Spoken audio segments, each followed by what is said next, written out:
Digital Payments Trends and Challenges in India by Mansoor Ali Khan. Then accessibility of water, socio-demographic characteristic of food handlers and their knowledge, attitude and self-reported practice towards hygiene and food sanitation. An empirical study of among women above the age of 13 years of tribal areas of Pau and self-administered zone of Shah State, Myanmar by Ang Mayat Khain from Myanmar. Then digitizing the Nepalese banking industry by Prashanta Babu Nepun.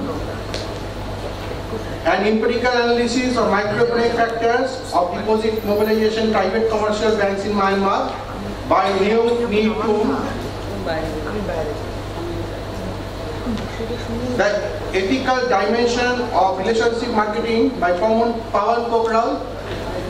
An analysis of process of development of Myanmar maritime education and training system with impacts on Myanmar seafarers employment opportunities by Toy Mind. Then this 8th paper, Mr. Sayan Banerjee is not presenting today, he will present tomorrow.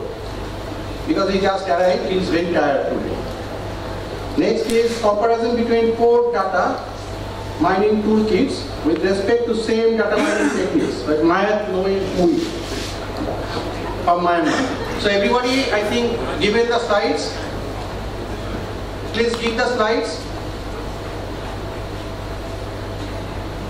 Have everybody given the slides? Okay. So I hand over the microphone to Dr. Liana. He is the Associate Professor of Lincoln College, and Dr. Kaushik Mukherjee, he is Professor from AKS University, Madhya Pradesh, India. So please welcome the chairman, and I hand over the microphone to him. As we are running late, so that each paper not more than 8 minutes, including question answer session. So maybe you have to speak 5 minutes and 3-minute question answer like that. So we are running more than 1 hour late. So please, thank you. Please, sir. Yes.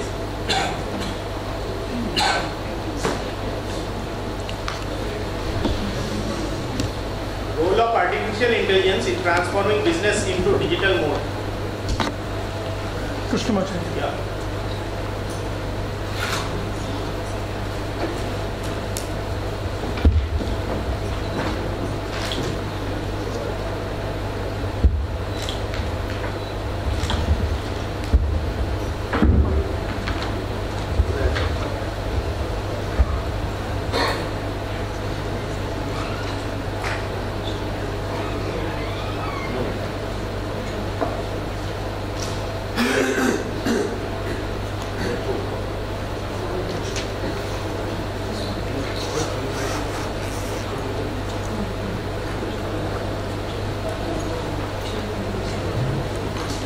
Good afternoon, everybody. Good afternoon. Raise your voice. Is it coming to the last row? Thank you. So, good afternoon, everybody. If anybody is feeling sleepy or snoring, it is not because of my presentation. It is because of first presentation you are hearing right after lunch. So, bear with me. So, my name is Krishnamacharya. In short form, we call Krishna, from Civil Institute of Management, Hyderabad, India. I'm going to present a topic, role of AI in business transformation. Dr. Ameya has experience, shared his experience in China's hotel visit. So he said there was a robot which actually helped him to go all the way back to his room and then did everything for it. What else we can actually expect from a customer service perspective? When you go to an unknown place and somebody is there to help you, what else could be done in that kind of context? So all that happened because of the artificial intelligence in the business. They have incorporated artificial intelligence in the business. That is where you saw everything in there. It is not limited only to the hotel experience what they have. Today, even the universities, colleges, banks, or any retail business that you talk about, AI plays a vital role in the business transformation. Reach out to the customers a lot faster than the jet and giving the right help at the right time for the customers. And when we look at as a customer, I want the best service in the business. That is where I tend to go to that either website or go to the company or organization a lot better than anybody else. Similar way, the businesses will actually spend so much money in the technical advancement so that they can provide the best customer services to them. It is as important as for the businesses also, because customers now have a faster thinking. Okay, what can I do in the next 1 minute? If I don't have this option, I'll have some other option. For all these things, AI plays a vital role in the business transformation, because entire globe is looking at what services I can provide you a lot faster than anybody else. This is the topic. International Data Corporation is a worldwide data corporation agency which talks about the latest trends in the business. It says worldwide spending on the cognitive and AI systems forecast will touch 77 billion by 2022, which has a very progressive steady state from even 16 through 22. And in the same token, ID has estimated by 2019, 40% of the digital transformation initiatives will use AI. And by 2021, 75% of the enterprise applications will use AI.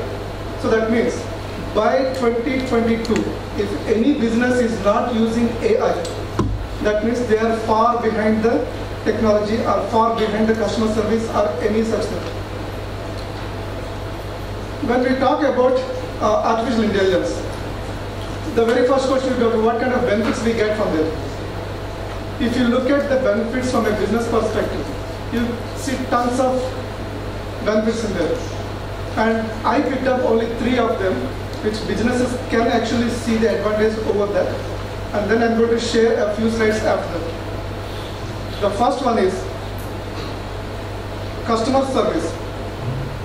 Now, for instance, if we have a business that they can provide the customer service only from 8 a.m. to 5 p.m., can the business survive in the industry these days?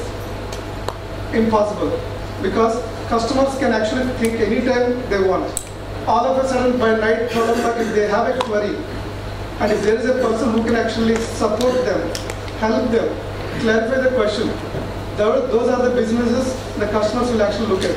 And what they say, oh, these companies provide the best customer service all over, 24/7. Even if I have a question late in the night, they are the people available. Think about this way. If you have human beings sitting in the office, taking the calls, and then in the late night, if they feel a little tired, and this reflects in their voice, and customers may not like if there is a difference in the customer service voice. That's the one big thing. And automated UI AI solution. There are so many repetitive works in the business you take. For instance, you take any banking invoicing system, business invoicing system. Invoices we have to process every single day. And 24/7 you will see all the coming invoices and then those kind of repeated works. This is only one example. You can actually see and then implement AI solutions in there, where you can actually trigger one button early in the morning when you come here, and then from the beginning to the end, it will actually process all the solutions, and then invoicing will be done at the end. It is just one click away when you put AI solution into that.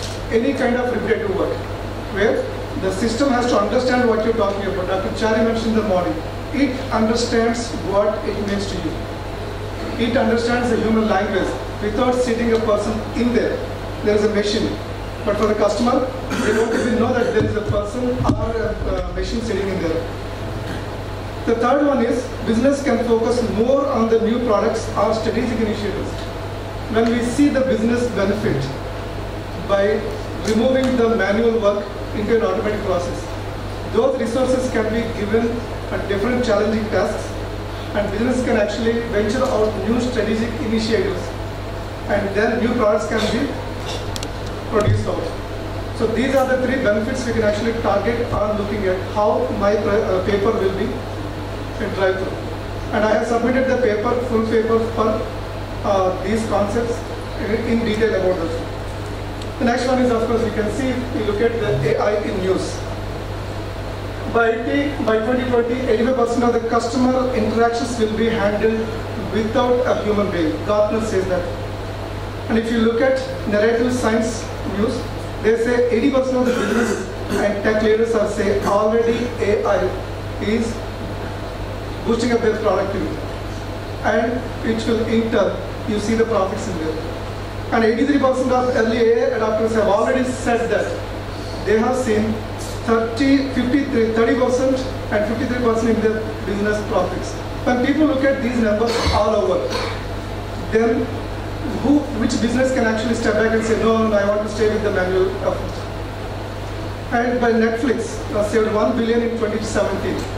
If you look at the Netflix website, where people can go and then search for the movies, if it understands what kind of movies I actually watch, and then comes up with a suggestion saying that, hey, last time, last 6 months, you have watched these kind of series in there, and then these are the suggestions you have in there. And my job on the website will be a lot easier. I don't have to rely on searching all over again.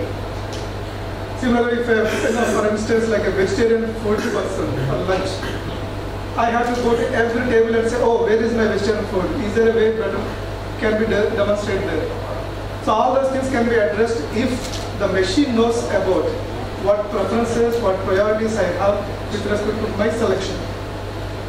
And looking at this research on Netflix, the customer, if he browses that internet for more than 90 seconds on the website, the customer will change his mind. That fast the customer is thinking now, because so many choices are available and so many options are available for him. So he can switch to the options right away. And AI will boost productivity by 38% and generate 14 trillions additional revenues by 2035. This Accenture says that.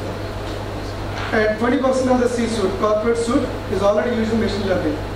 And these are the wonderful things that actually came into the news, and people are ready to share with people saying, okay, now, how you really want to do your business using AI, so that these are the profits you get, this is the revenue increase you see in there, or these are the new things you can actually do by implementing AI solutions in there. If you look at the typical business organization, so these are the different departments in there. Starting from your HR, account, finance, administrative, legal, research, all these things. All the green ones, which are in green highlighted ones, they are already enabled for AI solutions at this stage. It doesn't mean that the department is 100% AI driven, but those are the departments enabled for AI ones. The ones which are in other color, the brownish, grayish color, they are not 100% enabled for the AI solutions for various reasons. For instance, you look at research and development. IBM has actually developed a software which can actually read all the medical reports and then come up with a final diagnostic report saying that the person has cancer or not. And that can actually eliminate so much of manual work for the doctors to think about from all over the places, and it is 93% accuracy in the report. So those kind of R&D departments where they have not fully implemented it because of some restricted issues within there. But otherwise, if you look at the customer service in this box is completely AI driven. Distribution, once the product is there, then the distribution process is again static or repetitive. So this is completely enabled, for the department. And IT support, which is the bottom line, which can support all the departments in this in the business, will actually come up with all the emerging technologies using in there. Of course, I belong to the bottom row, where we provide the customer, solutions for all the customers, including banking, retail, automotive, and education systems. And if you look at the education system, for instance, that is relevant to LUC or SIM. If a solution can provide automatically to a student which subject he has to take or which subject he has to research on, AI can actually play the best role in there because it can actually read through the past data of the student, supply the data to that, and then it will actually come up with all the different suggestions without even a human intervention there. There are a few case studies I really want to share with you, which I am actually part of, the AI. Being a true AI implementer for the company where I work for a software solutions company and services company for more than 21 years. And all through these years, I have been noticing the changes in the trends in the technology and business as well. When I started my profession back in '97, there was no much technology being used in the business. They used to do all the manual things in there. And then we implemented all the computer-related solutions in there. And then accounting, especially when I looked at, that has a significant benefit in there because they don't have to write 10 different ledgers using a piece of paper and then pen. And then everything was taken care of by computers. Now in the same lines, we provide AI solutions where I don't have to interact with the customer to the maximum part. That is where we are providing solutions now. We are actually specialized in the AI solutions, and I'm heading a department for that one. These case studies are some of the case studies I actually can share with you. There is actually test environment process and simplification. If you look at the previous slide, there is a IT support for all the departments in there. If we have to develop a new solution for any of those departments, IT support will actually bring the business applications using the technology and everything. Test environment is basically once the application is ready, then the test environment has to be built before it goes to the production. We call that, suppose luc.edu.my. It is a production site. And we build a test solution, a test environment to test the application before it goes to the production. That is where I am referring to this. Earlier we used to do all the manual work. Suppose I want to send a storage capacity on environment. To create the report, collect the data, create the report, send the reminders to the people one time, and then usually people don't respond to the emails first time, right? After 2 weeks, again we have to send the same reminder with calculated space in there. Second reminder. Third reminder is actually it will be CC to all the bosses, all the top guns. Because when the storage is not available for these kind of environments, and we have to buy additional resource, when we buy additional resources, the top management will come there saying that, okay, why are you buying this one? Because people have not responded 2 times. And so for this whole process, which actually took about 290 hours, when we implemented a solution using AI, it has done with 6.5 hours. That is actually possible to cut down even for 1 hour. But today, 290 hours versus 6.5 hours. That is the benefit we can actually see using AI. Then help desk, like we talked about. You have like 8 people in each shift for 3 shifts, 24 people for 24/7 service. And providing this AI solution, you needed only 3 people which can actually cover the late night shifts by a robot. It's a significant change in the business, and all those remaining 21 people were actually used in the other challenging works. And we have received a very good testimonials for all these things because people, when they see the benefit in the dollar numbers or rupee numbers or ringgits, they respond very quickly saying that, okay, I want that solution. Can you implement that?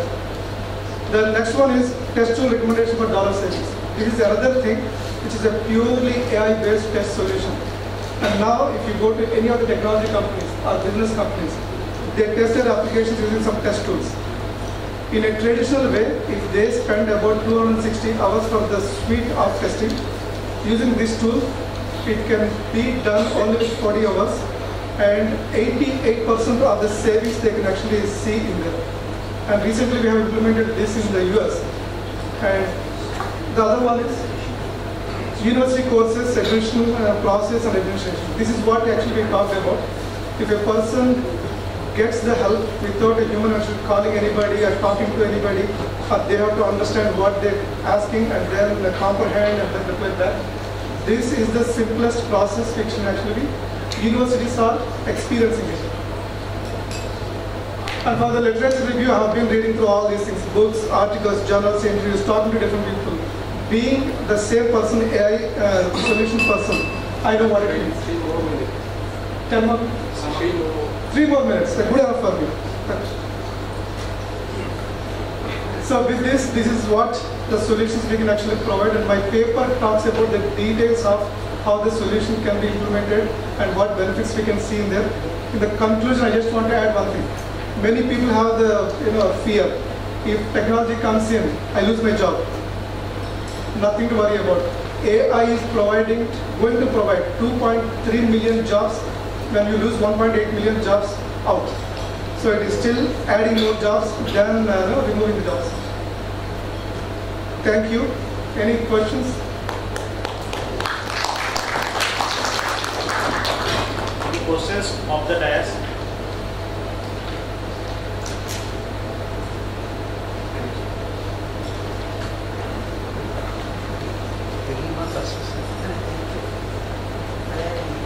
What is it? That's a Mansoor Malay. Ali. Mansoor Ali. Digital payments.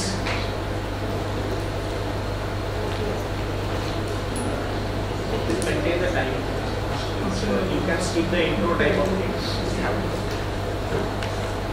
Please tell the name of your topic, your name from country.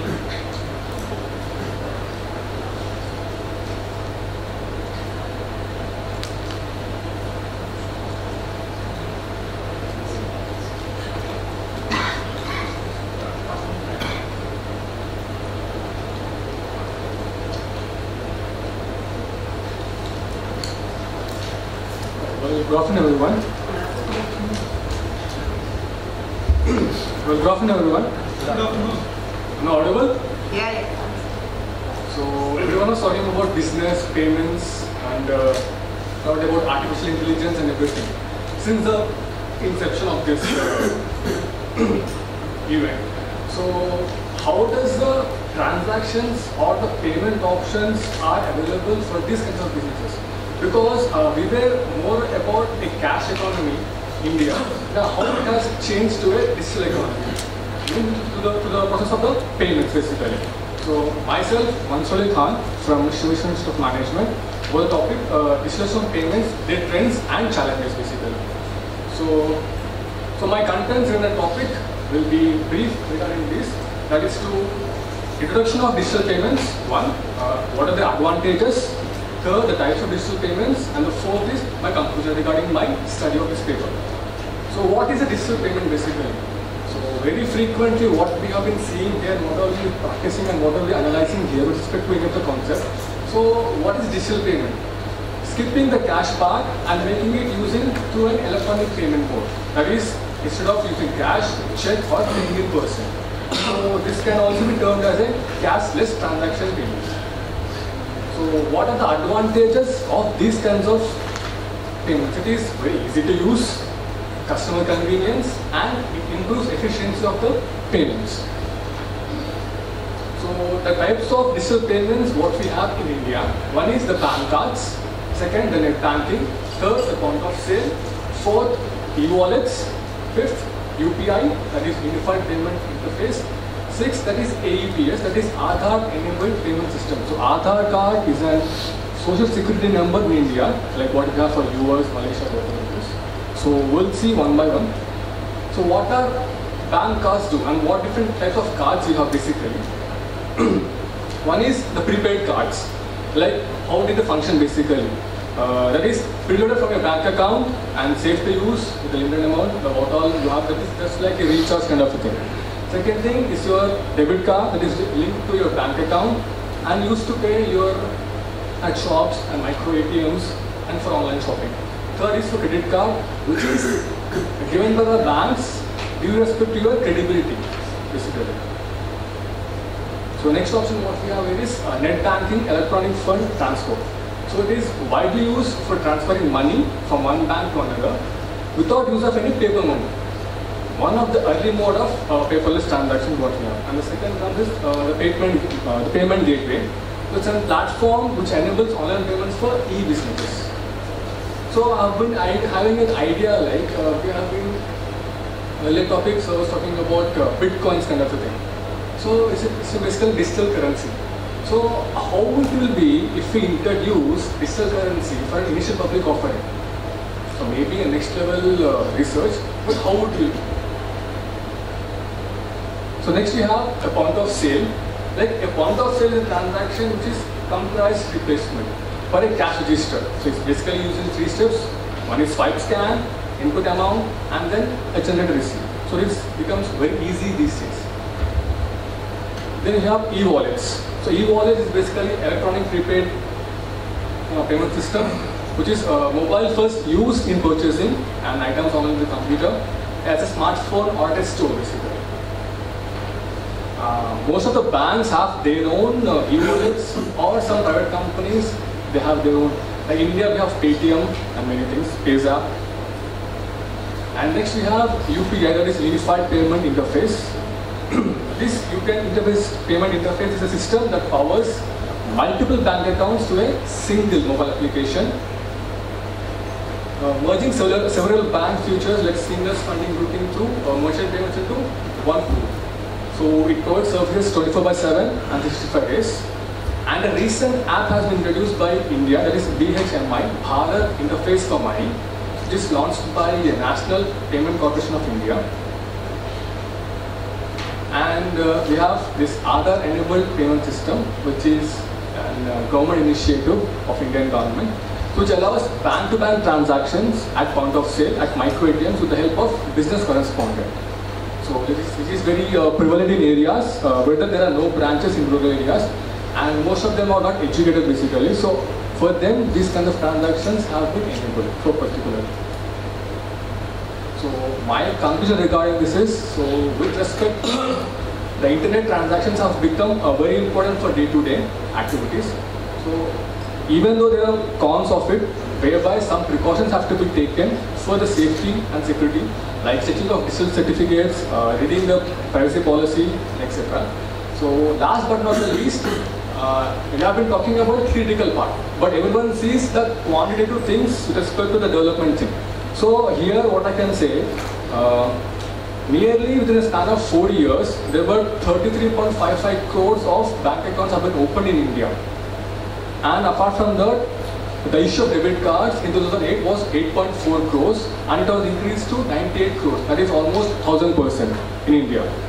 And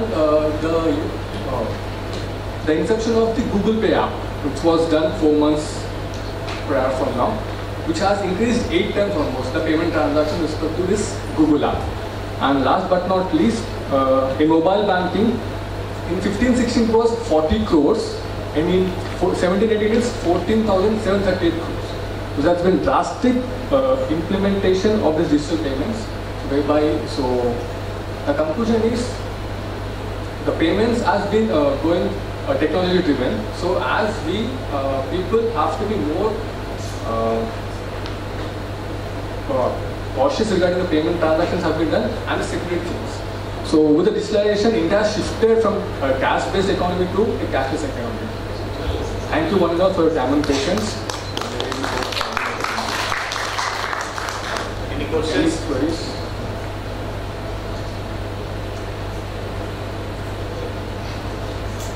Thank you.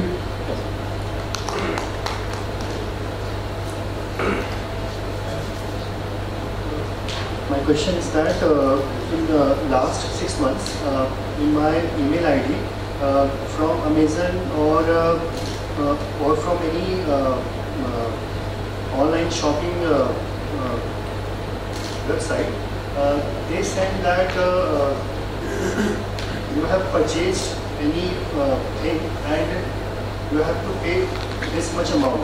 So this disadvantage is taking place also in this field. So it should be removed also. I totally agree with you, but it's a thing related to data leakage. It's related to data leakage. So whereby the thing what we have taken care of is, as the partners who are taking care of our data should not provide data to the others, who basically send you these kind of messages or emails. They may be spam also, or they may be hacking your account also. That is what I've been talking about, the precautions and safety measures. They are spam only, but it should be aware also for both public or whole countries that it should not be done regarding the transaction also. Sure. Thank you.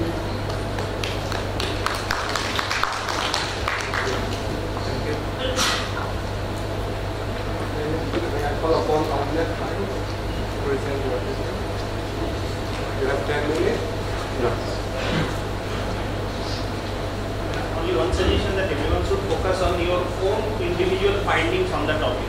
Yes, sir.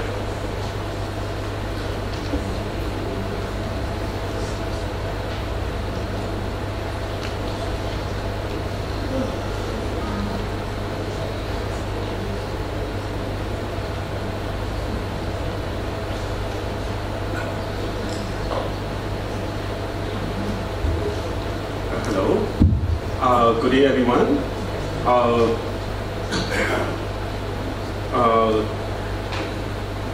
This is my topic. Before I start my resource presentation, let me introduce myself. My name is Amya Kai. I'm a PhD student from the Wilwa Solomon Institute of Management in Myanmar. This is my second time participating in the international conference. My research title is Identifying the Demographic Characteristics of the Food Handling Toward Hygiene. Okay, I think that most of you are aware how food poisoning because of the poor food handling or weak of hygiene and also the lack of access to the good water sources. That is why I would like to focus to the food safety and also hygiene process. But my research will be focused to the kitchen hygiene, let's say, or the cooking process.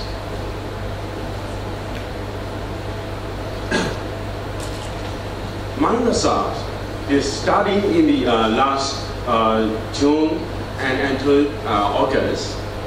This research is a request by the one of the internet leader or so-called sub-administration governors. They request me as a consultant to conducting all of the primary healthcare focused sector. But in this presentation, I will be focused only to the food safety and kitchen portion only, because other study already conducted by the other portion. But this sector, no one did not touch before. My study will be focused. The title will be focused is a focus to the women, because in that area we call our sub-administration area. That is the only women who are cooking. In there, no men are never cooking and they never been to the kitchen. So this study will focus to the women, and also they have so many literature and also some of the articles mention that case is very similar to the India and also Bangladesh and others neighbor country. Not only in Myanmar, but also in the others countries are posing a lot of challenges in the food safety and also linked to the nutrition and also some diarrhea cases happening. That were directly affected to the nutrition, especially for the youth nutrition sector.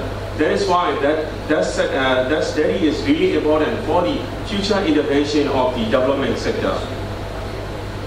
This is a global figure published on the WHO in 2015.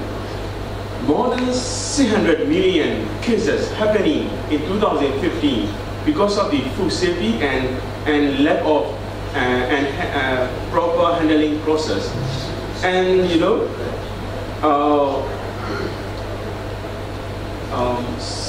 some of the professional guys, for example, some people very focused to the work sector, water, sanitation, and hygiene. Some people are more focused to the food safety. Some are more focused to the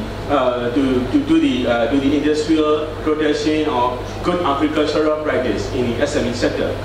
But this study will be combining how food safety linkage with the sources of agricultural product. For example, the rice or vegetable or some meat. If we see to the Myanmar and Southeast Asia, in 2012, we have a very good number focused to the, we have a life expectancy is 65-year-old. But in 2012, our health expectancy is less than 9 years. So which means that we are alive until 65. But before 65, most of the people will receive the stroke or diarrhea and others food safety related disease. So that will be destroying the future of our ethnic people also. My study will focus to the 5,300 population, and also the Takade area, they have 2,700 female and 2,500 male. Regarding to the health forum that conducted in the 2015 years, they have so many areas we need to focus to do the research or policy development or law. But my research is focusing to the mishandling and hygiene. In that area, my research is a focus. My presentation have 5 portions that for the time being I will skip some of the slides. The aim of objective, overall objective is I will exploring the knowledge attitude of the selected women group regarding the safe handling practice in the targeted area, but also the advocate, different level of the advocacy actor, because at the moment you will heard about the new democratic government of Myanmar. They are quite struggling. This is struggling to collecting the proper data or information for the future development. Actually, military government or military lead democratic government, they never conduct this kind of study. That is why the new government and the lead government, Aung San Suu Kyi lead government has challenges to conduct or to develop the development strategy. That is why we need to focus. We need to conduct this kind of study. The aim of research is to fulfill the reserve gap in the food safety related issue, and also we think that to utilize this kind of finding will be future intervention, not only for the government, but also for the NGO and also UN and civil society organization in the respected area. The research is expanding the awareness, attitude, and also the activities of women in the food handling practice and problem in the real estate is expanding of the food safety. I mean, that is focusing on many different ethnic groups. For example, at the moment, Burmese people is clean, this ethnic people is not clean. They criticizing each other. That will be happen in the future of conflict. That is why these process can be improved. How is the relation with the ethnic city? How is the relationship with the villages? My study will be point out. That will be helpful to fulfill the knowledge of the local authority. The second objective is focusing to the identifying the practice. Why women cannot wash their hands before cooking or before eating? I will explain why. And also the developing the future strategy and intervention. In my study, we're focusing to the women and between the 40 years and above. You can ask why 18? But in our situation in that area, the 30-year-old and above start cooking, and they did not attend the school. They used to help their family to take care of the baby and other that. That's why my study was studying choose a 40-year and above student, young women. The second conceptual framework. Regarding to the literature review, they mentioned that, I mentioned also before that, food safety alone, focusing on the food safety is not enough. We need to focus to the good water sources we need, and also to the, we need to make the proper hand washing and hygiene. That's why I would like to focus to this one. As the theory I use, as the WHO 2015 mentioned that they have a clean, separate, and good child. Let's say that will be my research title. They have the 4 or 5 portion. This is my conceptual framework for the demographic variable are applying in the analyzing process, and then they have 2 main portion. It's knowledge and also their attitude. and then I was finding out their behavior process. The desire to, based on this conceptual framework, I apply cross-sectional survey, like as a mixed method, I apply. And I use this kind of model for the mixed methods, approved by the Cruisewell mixed method model. That is really helpful for the social norm and behavior research. It's so easy in the data analysis process because it's a qualitative data, also contact, and also quantitative data, and also the combining in the qualitative tools. Yeah, this is my research question structure. They have 62 various itemized questions, and I pre-tested. Pre-tested in the 3 locations, 2 villages and 1 town area ward. They have I remember the 37 households I visited together with the 1 or 2 data collector and conduct the pre-tested. One household take at least 45 minutes. For me, it's take 1.5 hours because of the language barrier. In that area is Italian people, so they use they speak Shan language. They speak their own language. I cannot speak, so I use a translator in the process. I use some of the Likert scale for chiefs. So if we say about the limitation, that is the language barrier is a limitation, and also my question said are also biased also because my translator is mentioned that he was actually my question is what is your process before cooking? But my translator uses their shortcut way. Do you wash hands before cooking or something like that? So the question are also showing the leading question. That is one of the limitations of my questions or my study design because of the language barrier. And most of the terms I use is some of the link to the primary health English wording and some of the biological names. That is why it's difficult to translate to their local language. That are also barrier.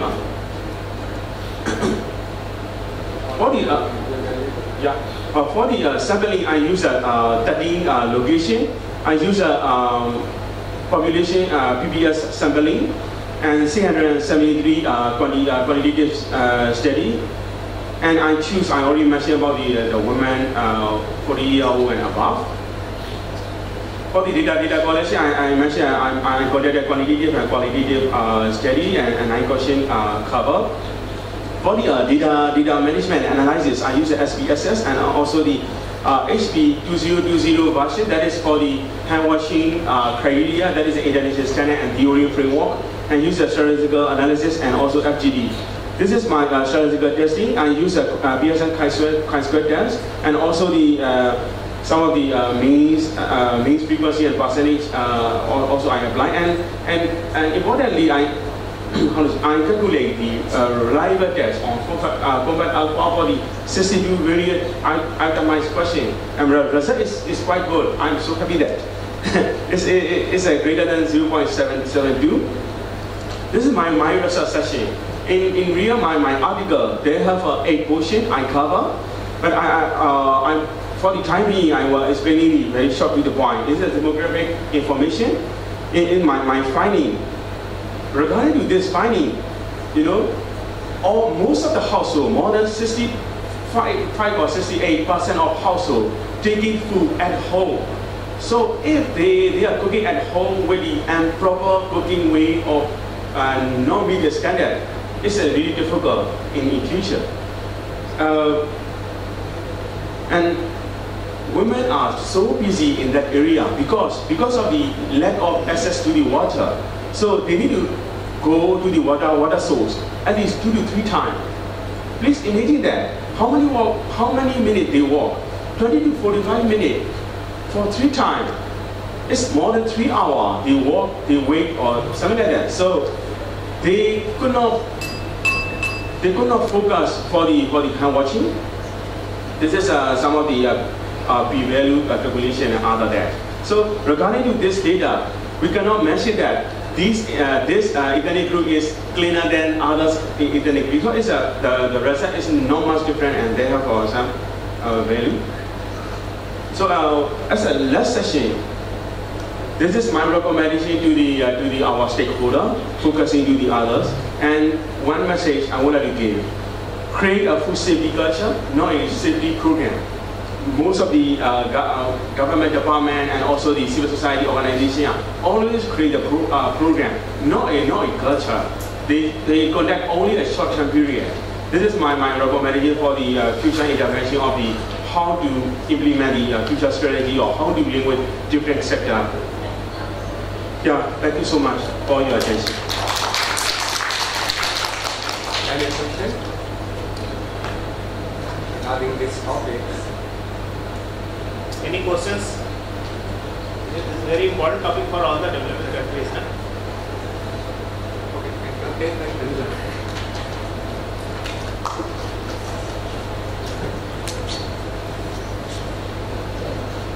Prasanta Babu from Nepal. Digitization of Nepalese banking industry.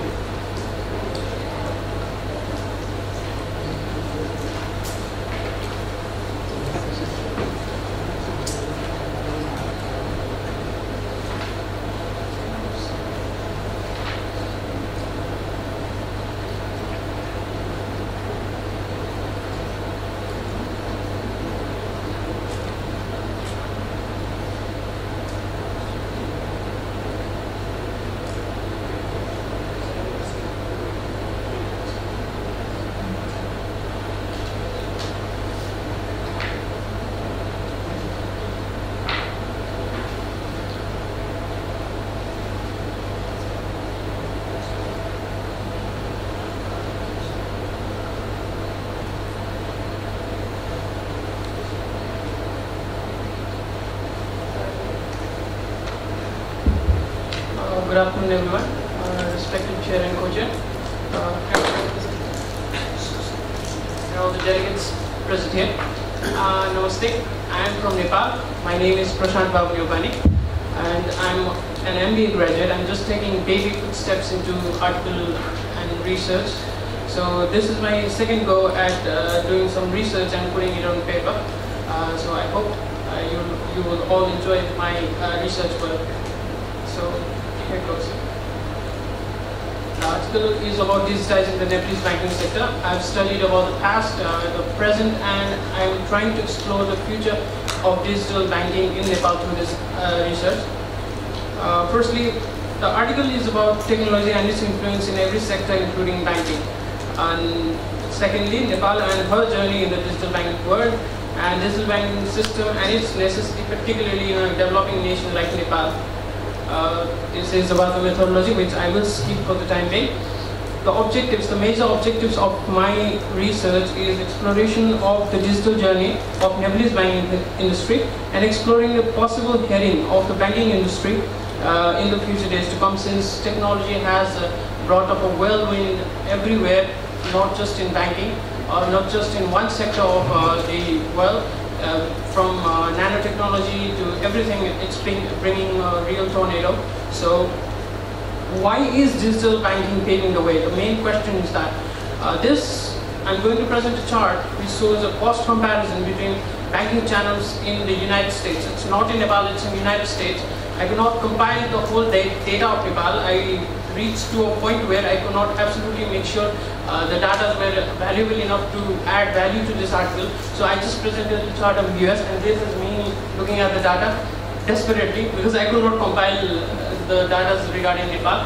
So we can clearly see the cost of providing banking through a branch, a fully placed branch, is $1.07. However, in the other side, you can see the cost of providing banking services through internet banking channel is just 1.5 cents. So we can count the difference. The charts absolutely replicate what the actual scenario is. I'd like to talk about the past of digital banking, or rather banking, because in the past there were hardly digital platforms to bank upon. Merchants lend seeds to farmers. That was the first prototype banking. It was during 2000 BC. And similarly, in ancient Greece and Roman empires, lenders were situated in temples, which made loans. Then this bank established, which was the Bank of England in 1694. This served as the model for most of the modern central banks of the world. So most of the modern central banks are set up in this model. And then the history of automation started, or let's say digital banking started. I'd say the first thing to start digital banking was automation, which was the ability to make a deposit or a withdrawal without getting out of the car in the United States. This is a pneumatic system of deposit and withdrawal, where one could put the money in that capsule, which would shoot through pneumatic technology into the other side of the wall, where the teller was situated, and would make the deposit and send the receipt on the same capsule to the depositor. This was the history of automation. I put some of the major events here in this section, but right now I'd like to skip it for the short being of time. So what I found out was, during the past, digital banking was more people-centric, used more human resources, it was more time-consuming compared to now. Even if it was digital, even then time was a major factor. Highly decentralized due to lack of connectivity. Two branches could not be connected with each other, so all accounts were tied to a local branch. All accounts were written into ledgers, since registers were more prevailing rather than computerized systems and databases. But now, in present, digital banking is more focused on these things: mobile banking, internet banking, and e-wallets. E-wallets, as our friends earlier explained what the concept of e-wallets are. And rapid development of information technology, abundance of computer electronic devices at cheap prices, an education system which has saved us to learn through technology and learn that technology is easier to use, is setting up these things. This is the comparison between digital banking and traditional banking. The comparison question was asked on 42 persons from different fields of life, including customers and bankers, who placed their views on the basis of cost saving, easy to understand, which one is very easy to understand. And this one's actually surprised me, because only 16 people think that digital banking is easy to understand.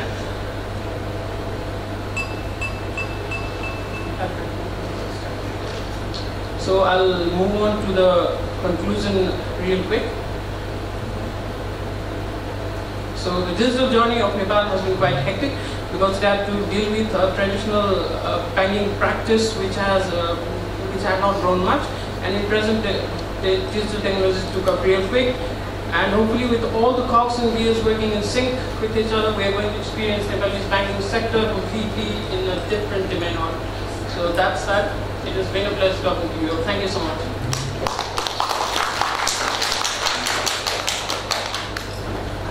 Next time has been reduced for 4 minutes because they are running short of time. So 3 minutes will be presentation and 1 minute summary. Will it be okay? Because one full session is left over.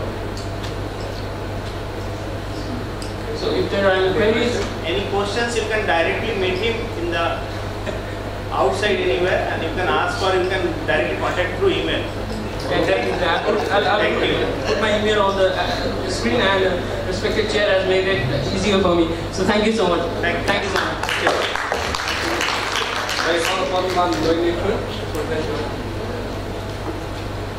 You have 4 minutes plus 1.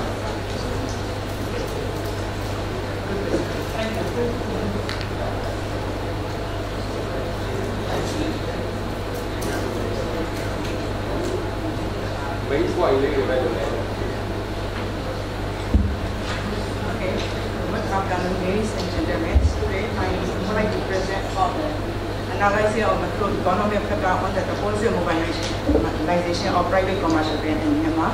I have 9 contents. First, why I choose this topic. The proposal is mobilization is the source of working power for the bank. It is also the model for the growth of economy. So, according to the economic theory, higher saving contribute to the higher investment, so lead to the economic growth. So that's why I choose this topic. to my research. So this chapter is related to my topic. So this I want to give a key message to you. So regarding our government has adopted some vision, the financial sector development strategy and financial inclusion roadmap. This includes to develop the financial sector and to develop the deposit, to increase the deposits. So that's why it is important role to mobilize the deposit. So regarding the banks, financial sector, Myanmar has, we can say the banking sector and non-banking sectors. So for the banking sector is dominate about 90% of the financial sector assets. So we can see that this chart. So banking sector has three types: private commercial banks, state-owned banks, foreign banks. And private bank is around 57.25% of the banking sector. So the banking sector of the total asset. So I choose the private commercial bank. So this is to the deposit and to the asset of the private banks. And this is increasing trend year by year. But this compared to other countries, ASEAN countries, Myanmar need to enhance around 29.2%, so need to increase our deposit mobilization. This is one of my issues. So another problem is regarding the financial inclusion roadmaps. So Transco survey conducted in 2013, so there are around 70% of adult people are banned and 83% is unbanned. So this is, we need to increase the NDPs, so this will increase to the deposit. This is the second issue. So that's why, based on this background, so I adopted the objectives. General objective is to analyze the effect of macroeconomic pattern on deposit mobilization. So my research question is, what are determinants of macro pattern that affect the deposit mobilization in Myanmar? Second is, what are the strategies to enhance the deposit mobilization in Myanmar? So I have already said, so private commercial banks, I choose the other study. So literature, this is literature regarding the theoretical review and empirical review. So we can see the full reference at the end of this presentation. This is conceptual framework regarding on the literature review. So it's independent variable. I choose the real interest rate, real GDP per capita, exchange rate, and money supply. So I have final test in other variables, but this is consistent with the model. So that's why I choose this 4 variables. This is research methodology for my research. I choose the positive paradigm. So research method is quantitative method. Research slide is explanatory research method. The population is 24 private banks as of March 30. This is all domestic private in Myanmar. Syntax is the same as the population. Source data is secondary data from the annual report from the Central Bank and other international organizations. This is my hypothesis. So research hypothesis 1, exchange rate has significant impact on the deposit, and second is real interest rate has impact on deposit. The hypothesis 3, real GDP per growth has impact on deposit. Hypothesis 4, money supply has impact on deposits. This is a regression down from the previous hypothesis. This is my measurement. Every exchange rate is exchange rate of US dollar, and my expected sign is minus. Real interest rate, central bank policy rate minus, inflation plus sign. Real GDP per growth is the gross domestic product of country divided by its total population is plus sign. We expect money supply is we expect plus or minus sign is narrow money, which include currency in circulation and the deposit. This is my result from the generated from the SPSS. This is regarding the result, so I can compare my expected sign in my result. This for the exchange rate is a little bit different, and all other are the same as the sign, but only money supply is insignificant. So that's why. So based on this result, I can conclude that real exchange rate and GDP per growth affect the deposit mobilization of commercial banks. So that's why I recommend the policymaker monetary monetary authority and fiscal authority should be appropriate macroeconomic policy for the macroeconomic because we are interested in GDP affected the wholesale mobilization. Thank you. Okay, thank you. Actually, she is Director General Central Bank of Myanmar. She has came all around and it was the primary data.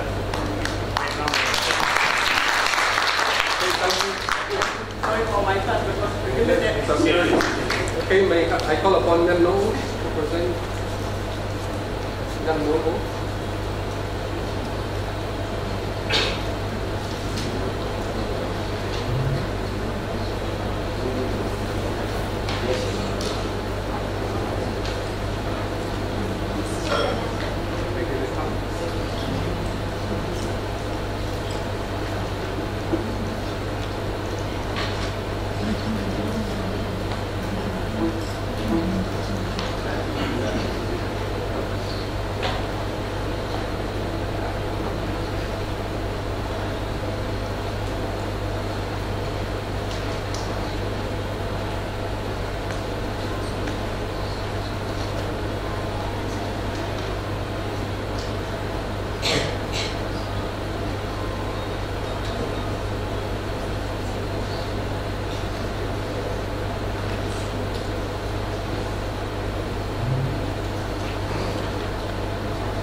Okay, you have 4 minutes plus 1.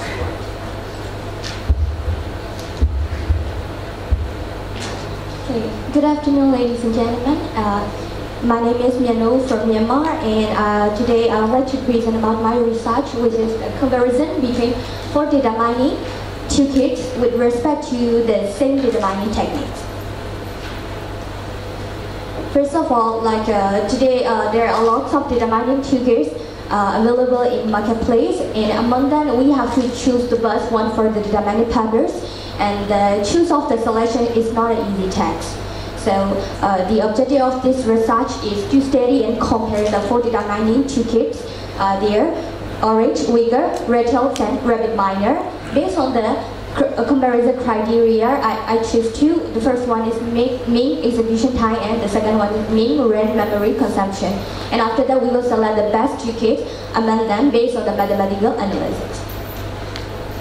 The methodology is I use to perform same data mining technique with for all the 4 data mining toolkits, and based on the selection criteria, we perform the mathematical analysis to calculate the overall score and cumulative weighting using rank exponential method. The result is like, if the greater of the score of the toolkits, then the better the performance of the performance scale, it will be better. So from the result, we found out that toolkits Redtail is the best in performance than other the toolkit with respect to the comparison criteria. Yeah, as you know, there are lots of large collection of data everywhere in every organization, but it will contain very valuable information, but no one knows how to discover information or knowledge.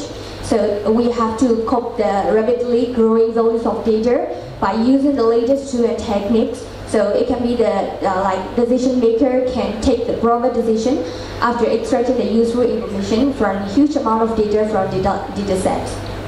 Data mining is a kind of process extracting patterns from data. So the decision maker need to take career business decision by using data mining tools and techniques if there is an extraction of useful information, so from large data set.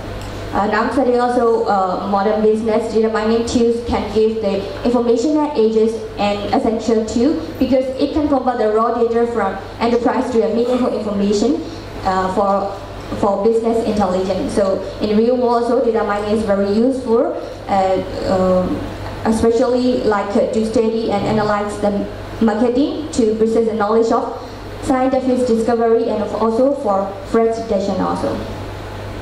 And we have, generally we have 2 types of data mining toolkits available in the market. The first one is commercial data mining toolkits, you have to pay for that. And we also can get freeware data mining toolkit also. But this time I choose only freeware data mining toolkits. The broader statement is we have several types of tools and techniques today in data mining, but no technique solve all data mining problems, and each toolkit has disadvantages also, advantages also. So the user have to aware all the data mining toolkits, and then we have to choose the best one for the data mining purpose, and the selection is not an easy task.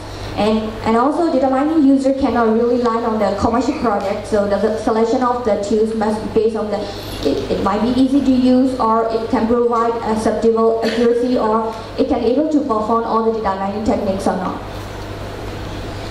So my objective is, firstly, I compare for data mining toolkits, Orange, Weka, RapidMiner, and Rattle. And after that, I find out by using the data from Myanmar, and we find out like better data mining tools among them.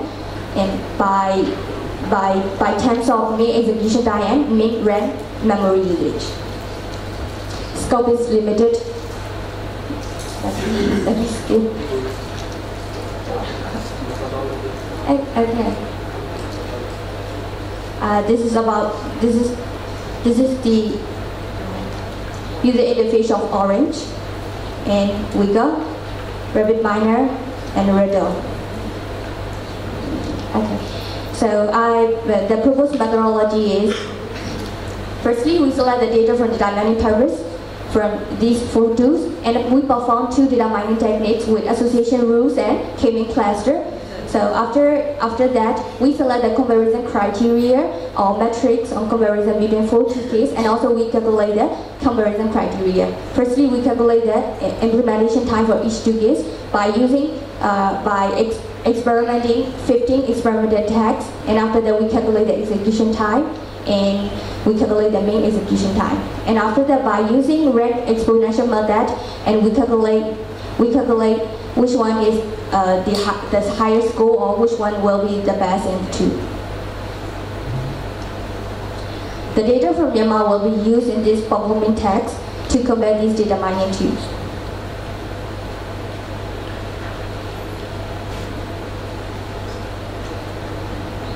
Okay.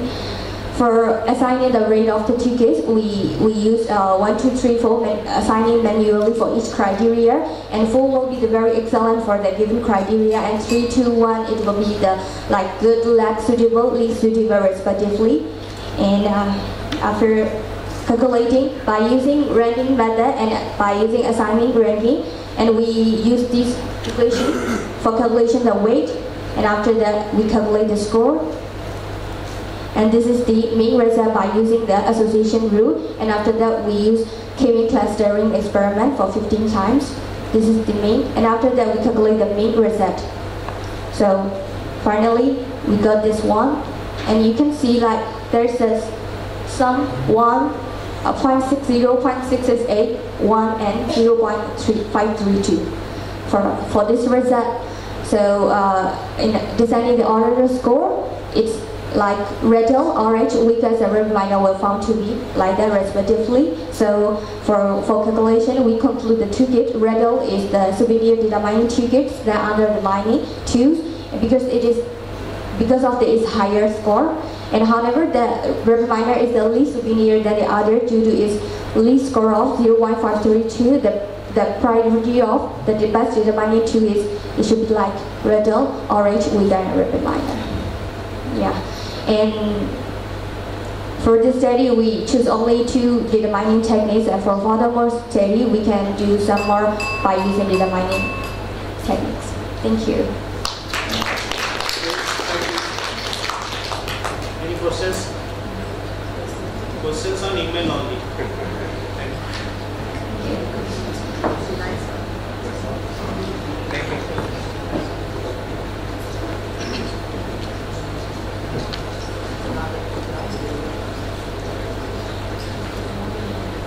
May I now call upon Dr. V.G. Chari to present the certificate and memento to the chairperson, Dr. Kaushik Mukherjee, and Associate Professor, Dr. S.R. Liana.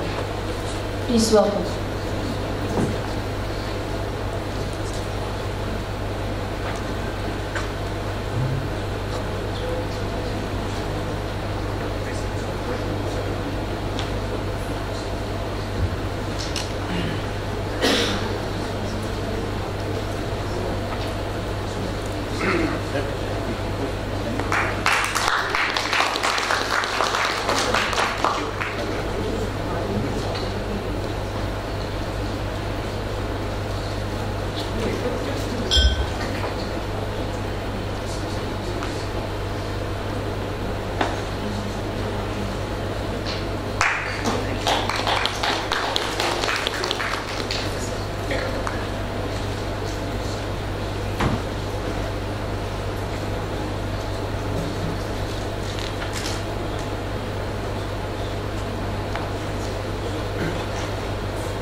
Ladies and gentlemen, we are moving to session 3. May I call upon the Chairman Professor Dr. Sharmishta Banerjee and Co-Chairman Dr. Saleh Muhammad Nusari. Please welcome on the stage.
Good afternoon. We begin session 3 and we are pleased to have with us two speakers, Dr. Kaushik Mukherjee and Dr. Shrijuti Goswami. So, as the organizers have suggested, the time for presentation is 10 minutes, followed by interactions. And I'm sure my authors of this session would abide by the suggestions of the organizers. Thank you. Thank you. Good afternoon, all the dignitaries on the dais and all the listeners of the dais.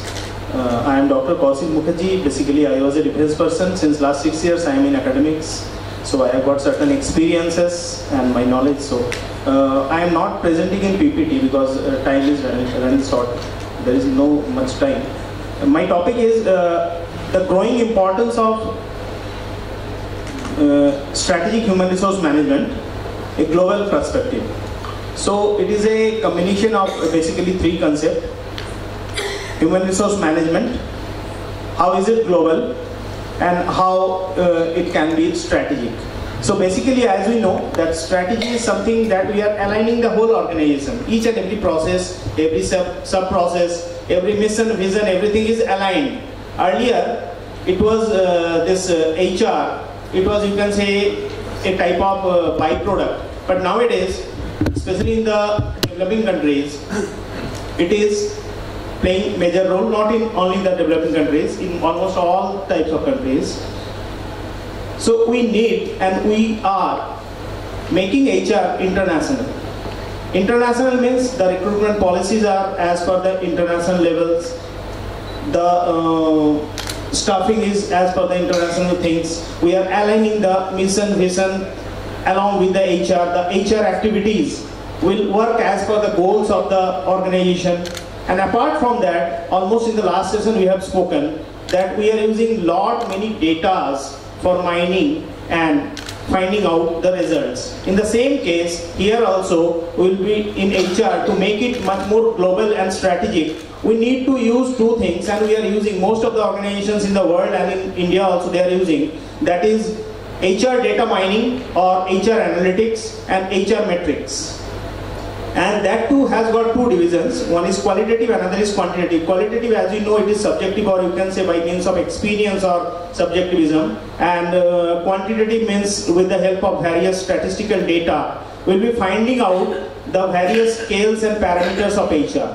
So now let us differentiate very quickly between these 2, this HR metrics and HR analytics. HR metrics is simple data gathering, and it is the past data and nothing more. But analytics is a step ahead, and it is analyzing the things on the basis of the past data gathered.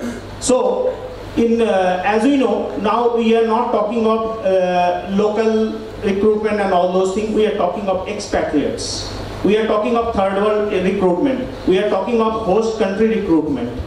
So, in every organization, be it startup, be it MNC, let it be any range of organization, they are looking for this recruitments on the international basis, and they are following the international rules and regulations. Why is it so? Because even if yesterday any startup has started, he or she might be, the entrepreneur might be dreaming of making it an international brand. So for that, we need to follow all the international and global practices. So now, how come, being a defense person, how can I go for this? As we know, in Indian Defense Services, we have got two types of selections. SSB, all might be knowing, Staff Selection Board, which is the main, where basically as we know, our respected ex-president, Abul Kalam, he was once rejected in Indian Air Force for this SSB.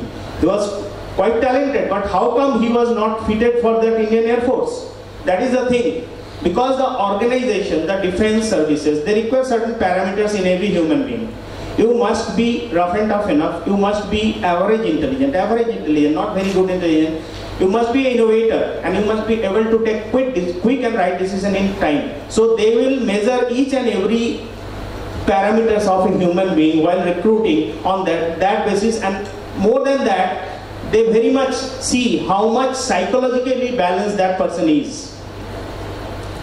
If they think if you are not fitting in their parameters, they will not select you. Maybe your IQ is more than that of Einstein. But what I want to tell, see, they have followed and they have prepared a scale that these are the things we require, because that is the organizational requirement and need. So human resource, may it be any operations in human resource, it must be as per, in accordance to the mission, as per the objective, as per the nature of organization, whatever it can be. Even in the, you can see the tea pluckers, most of the tea pluckers, tea state, they are female workers. Why is it so? Because patience is required. Again, the recruitment has been done as per the need of the organization. So we will have to keep in mind the need of the organization, the objective of the organization, aligning each and every activities and sub-actions of human resource management along with the organization. We need to follow the international process. Thank you. Thank you. Thank you so much. Dr. Mukherjee, a very well presented, very clear examples you have given, and I really wish I was a teacher in his classroom. Because explaining human resource recruitment from the perspective of the army as well as the tea plantations was a unique example, and I appreciate what you have mentioned. But since you mentioned a lot of constructs like HRM, global HRM, strategy, and you also mentioned how HR matrices are included in the HRIS. So if you consider this to be an application paper for publication, you could use your army and tea garden example to determine the return on relationships. Return on relationships, as many of you know, is one of the matrices of HR performance. With attrition rates being so high, how long the more effective employees continue to stay with an organization is reflected through one of the matrices, which is return on relationships. So that is probably how you could use your HRIS and develop this into an academic paper. So I appreciate your ideas, Mr. Mukherjee. Sir. Thank you so much for your big presentation. Can we not have the mic here for chair? Sir. Okay. I have one question I need to ask you for is it when we talk about recruitment and selection, the effect of this thing is can be, I mean, what is the process that starts? Is recruitment or selection? I mean, if we talk about the effect of recruitment projection on organizations for performance, so organizational excellence. How this recruitment and selection, these are connected with organizational output. Yeah. Of course, sir, it is connected. Sir has given me a very good question that how come this selection and recruitment first, then selection is connected with the organizational performance. See, only one factor of production, that is human being, that generates for n number of years. And you can say it is the only intangible resource. So it is very vital and very intangible resource. If you are getting a trained manpower, he can affect, of course, your production, be it service or be it product. And likewise, it can enhance the sales as well as the product. If you are having a trained manpower, he can generate 100 pieces using a proper technology. And if you don't have a trained manpower, he will wonder whole day what to do, what not to do. So likewise, it can be connected. It is always connected with the performance. More HR branding you are having, more good manpower you are having, more output you will be having, and that is how more output means more better performance of the organization. I think so. Sir, are you satisfied? Anyone have a question? Anyone have any questions? Any comments or suggestions? Just once. Please, I think so the question you asked is very valid and very well answered.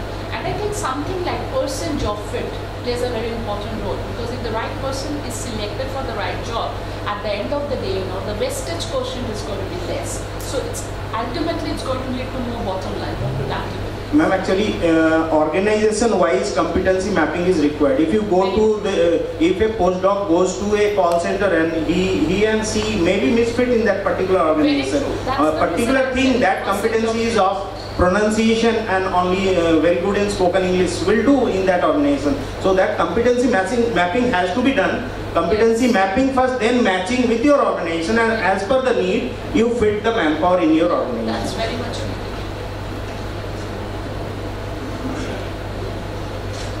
If we do not have any other questions, so shall we say thank you to Dr. Mukherjee? Thank you, ma'am. Thank you, ma'am. And I will surely try to inculcate all the suggestions given by ma'am and sir. Thank you, audience. May we call upon Dr. Shejuti Goswami of Amity Global Institute, Singapore. Do you have a comment? Yeah, I do.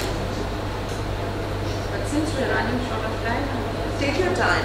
Dr. Mukherjee took less time than a doctor.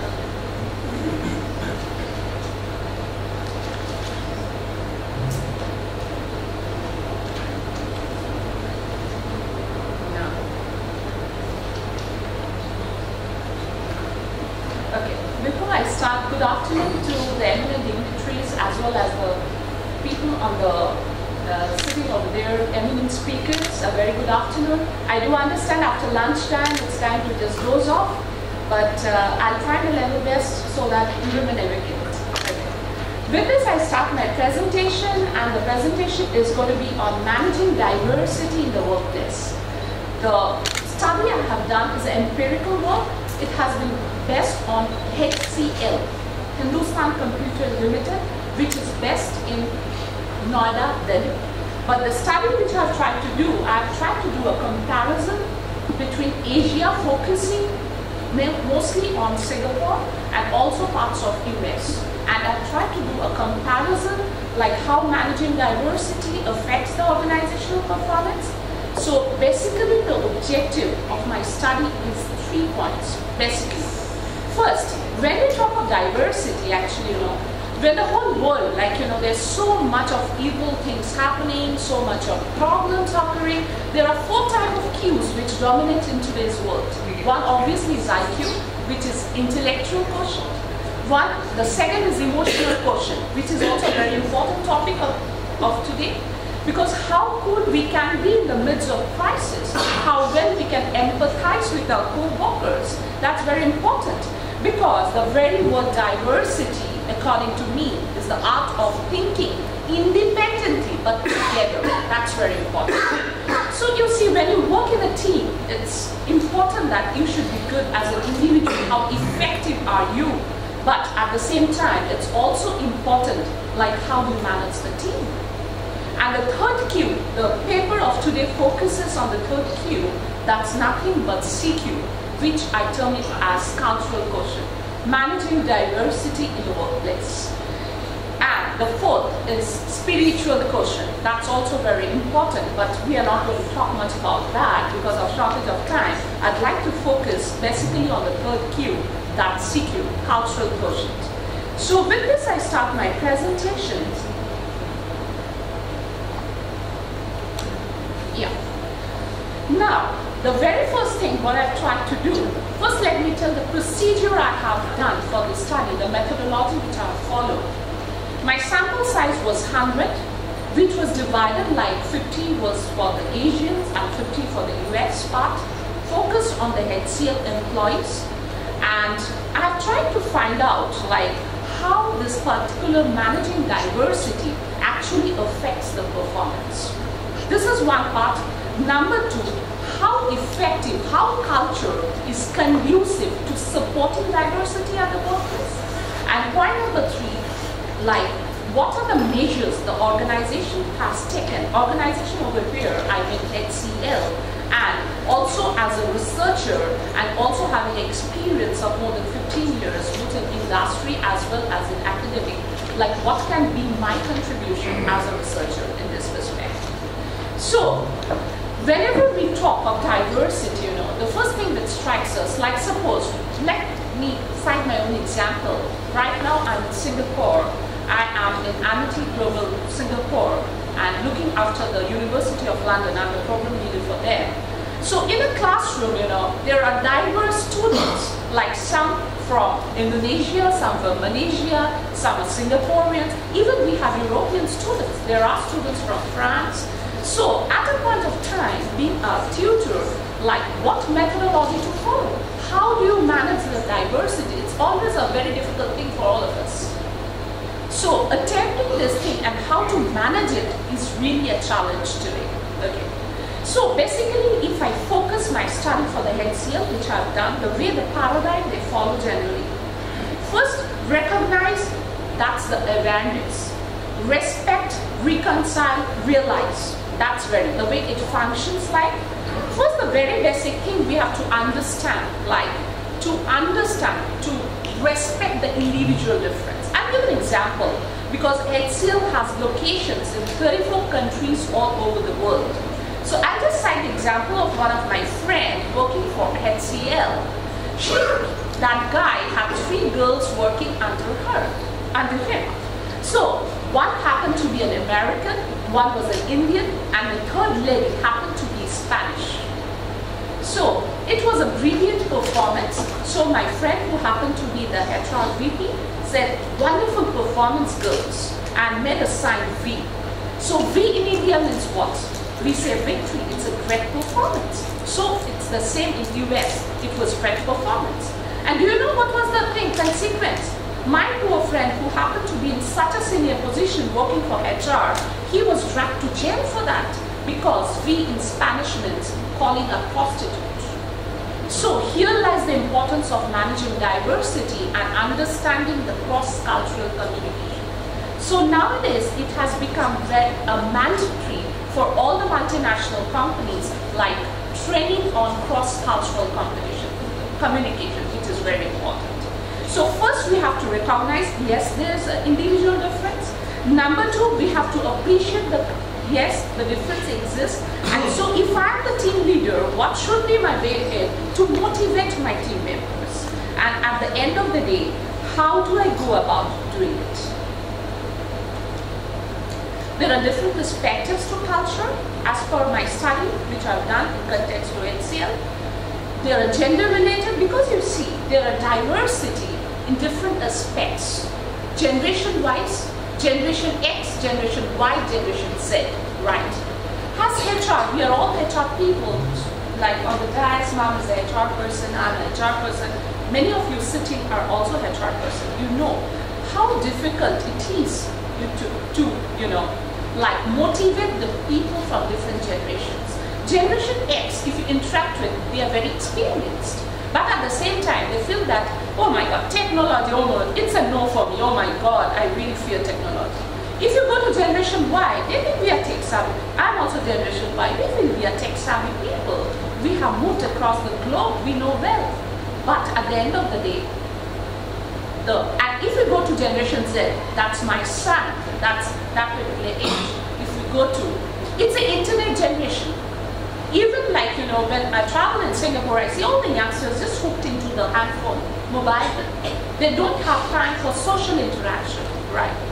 So it's very important. Diversity in today is not only something, you know, restricted only to like gender, it is also across generation. Diversity is there, the way of thinking, the way they do, the way. So if you ask now to any HR person, like, what is the most challenging work? I have interviewed a couple of, you know, to the HCL people working in HR department.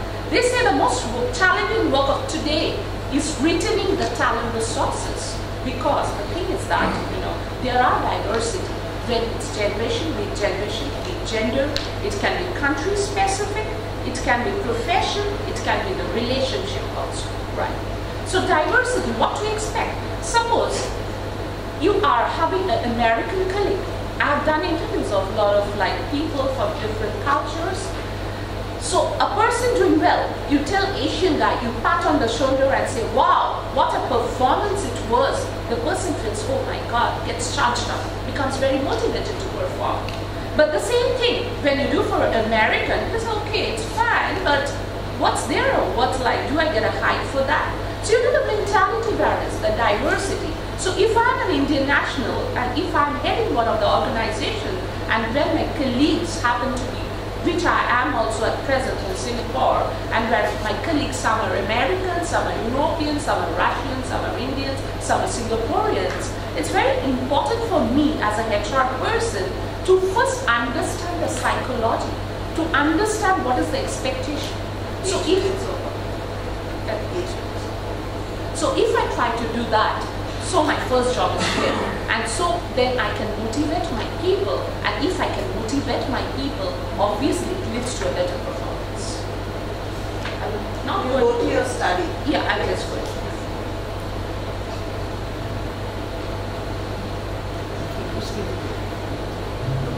Yeah. So I have done a study, as I told the HCL, based on like the Indian perspective and also some part of the US perspective. So I'm not going to the graphical presentation which I'll do in the study, I'll just do the summation of my findings.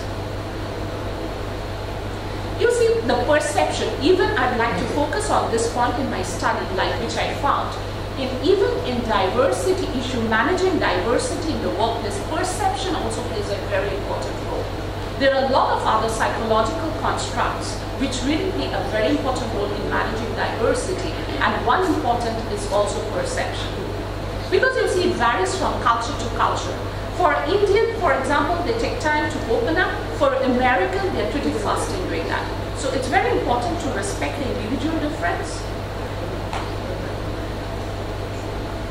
Even the way they communicate. In my study, I've done different aspects of how the managing culture is done, diversity is done. Even, you know, there's a difference in the communication pattern. For example, when an Indian says hello, American says hi. The different ways of representing. For example, it's a petrol pump. We Indians tell petrol pump, they tell it's a gas station. So there are different, even the communication is very, as I told in the beginning, like one of my friends who's working in HCL, like has to face a very diagram sequence because the training was not there adequately in cross-cultural communication. These are the different perspectives, how the cross-cultural communication, the context plays a very important role, and also there's a difference across different nationality, different people from different cultures, how it really affects the diversity.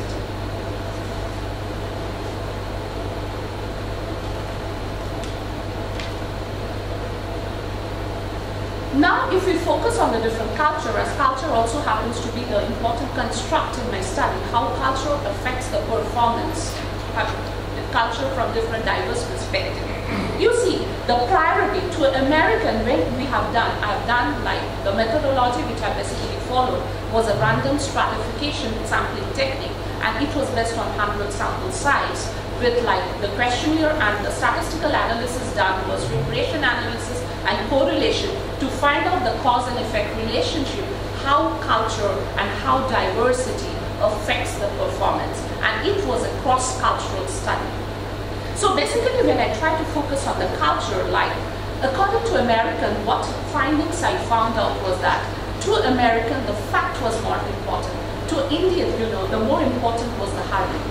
So there was a difference between different perspectives, like US are much more result oriented. If I go to the Indian perspective, the employees of HCL, they're much more holistic. They were much more in like balancing both families. They are much more process oriented when it comes to the Indian perspective of it. When I did the survey and I came to the findings, the outcome of the findings, like the communication was much more verbal and explicit when it came to the Americans working for HCL. And when it came to the Indian perspective, the communication was much more non-verbal. That means the body language spoke a lot.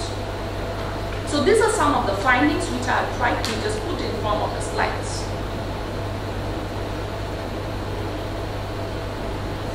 Even like other diverse issues which I found in perspective to the non-verbal communications, right? Like shaking hands, the way they do, always differed from the way an American does and the way an Indian did. So at the end of the day, it's very important. These were some of the important constructs, and like a lot of these issues really play a pivotal role when it comes to managing diversity. So if I'm a person who's working with a multinational company, I should try to figure out the first model which I tried to develop based on the HCL study. First thing is that we should learn how to respect the individual difference. It's very important. And let's admit there is an individual difference. And after knowing that, how to address different psychological issues. Because you know, people are, each and every individual is unique. And even if we do that, okay, I'll just say. And give the findings of your study. I'm just focusing on the findings in the form of the slides only. What are the constructs and what are the findings in comparison to the cultures?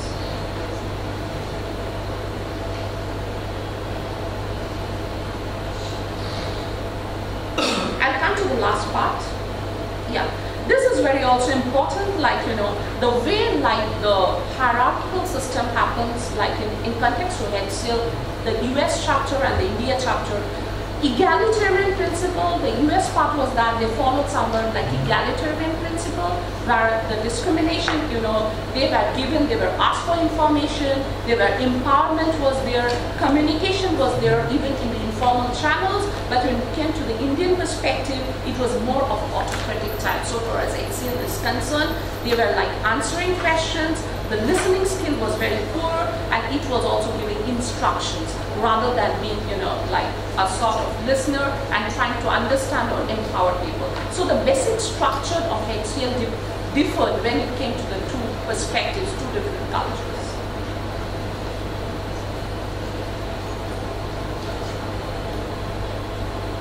Even the problem-solving approach, when it came to the HCL part from different perspectives, the American perspective, the speed was very important, timeline was very important, but when it came to the Indian perspective, you know, desires approval, there are a lot of bureaucratic measures which were involved. Flexibility was a little bit on the lower end compared to the American chapter.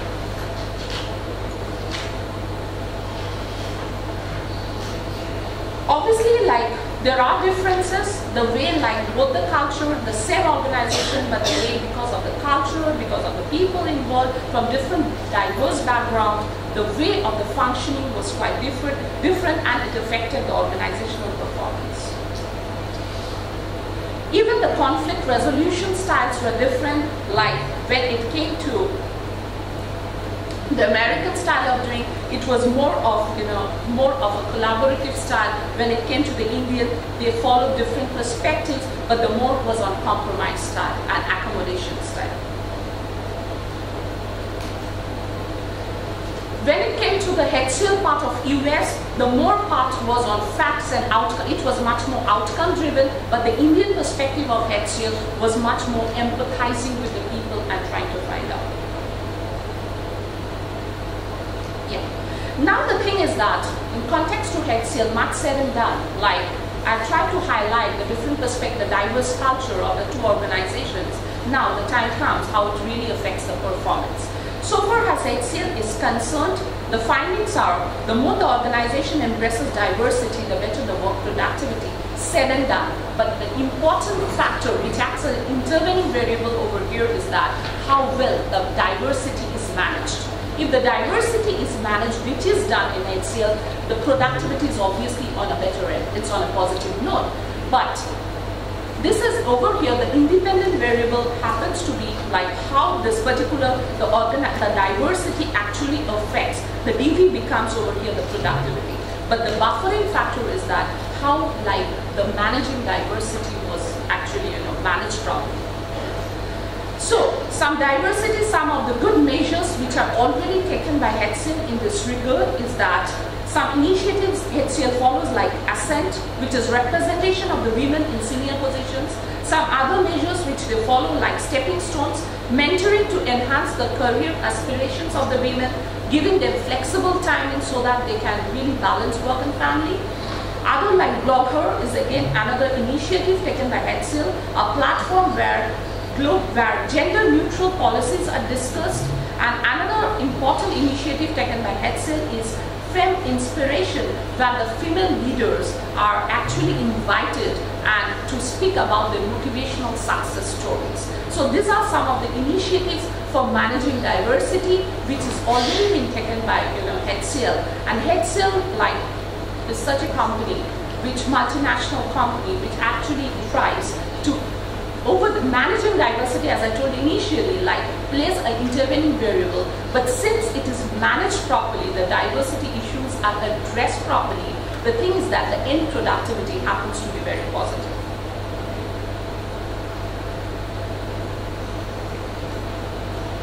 But before that, one more thing I'd like to conclude some of the suggestions. As a researcher, which I feel, obviously like managing diversity in HCL, since this is the topic and the issues which have been addressed, if I do a conclusion of it, like the way I tried to do a comparison across both the cultures, just trying to look into the different perspectives, how it is done, and ultimately what is its impact on the productivity, how well it is handled. And also I've tried to find out some of the initiatives which are already taken by HCL in that regard, but some as a researcher I'd like to pinpoint some recommendations like more diversity training programs amongst the employees would lead to a better mileage. Widening the recruitment base, it does happen, but in the senior position, again, gender biasness is there to a certain extent. Offer training on cross-cultural communication, which is there, but it needs to be increased to a great extent. And non-gender bias evaluation system. Even the evaluation system needs to be much more scientific so that it can lead to better productivity. So, having said and done with the different perspectives, the thing is that there's always a scope for improvement, and as a researcher, we have to keep on adding the recommendations and the way we find there's a gap and which we can really fill in with our, with our quantitative research, with facts and figures, so that it stands some empirical thing, so that at the end of the day, it gives the scientific best. Thank you so much. Thank you, Dr. Goswami. Very well conceptually developed into the research paper, but I'm sure with the quantitative figures, yes, this that would I have in my full paper. Yes, this would have a more meaningful, because if you're publishing, then it would be need to be backed by the quantitative. I already have that. Yes. How do you measure your performance variable? You said productivity. Yes. Productivity of like these 100 employees. Yes. And what productivity measure did you take? Actually, what I took, I did a survey like it was 100 respondents, 50 divided amongst both the culture. And what I tried to find out, my ultimate DV was this productivity performance quotient. And for the HR, I tried to find out when this done, there was a training given. Like nowadays in HCL, they're very much focused on training. So what I tried to do, the pre-training and the post-training measures to find out, and the training was on diversity tools already. So it was not really productivity. It was a performance quotient. Performance quotient. So your DV was performance quotient. Performance quotient, and ultimately, obviously, it was a part of the productivity. So So pre-test and post-test. Yes, pre-test and post-test, trying to figure out and giving it a scientific test. Otherwise, it's very difficult. How did you normalize it? First, what I tried to do, like, I did a sort of like the questionnaire which I developed for this particular thing. It was self-constructed, done, the item analysis was done, the validity, the reliability part. So how did you normalize the performance variable for those 100 only?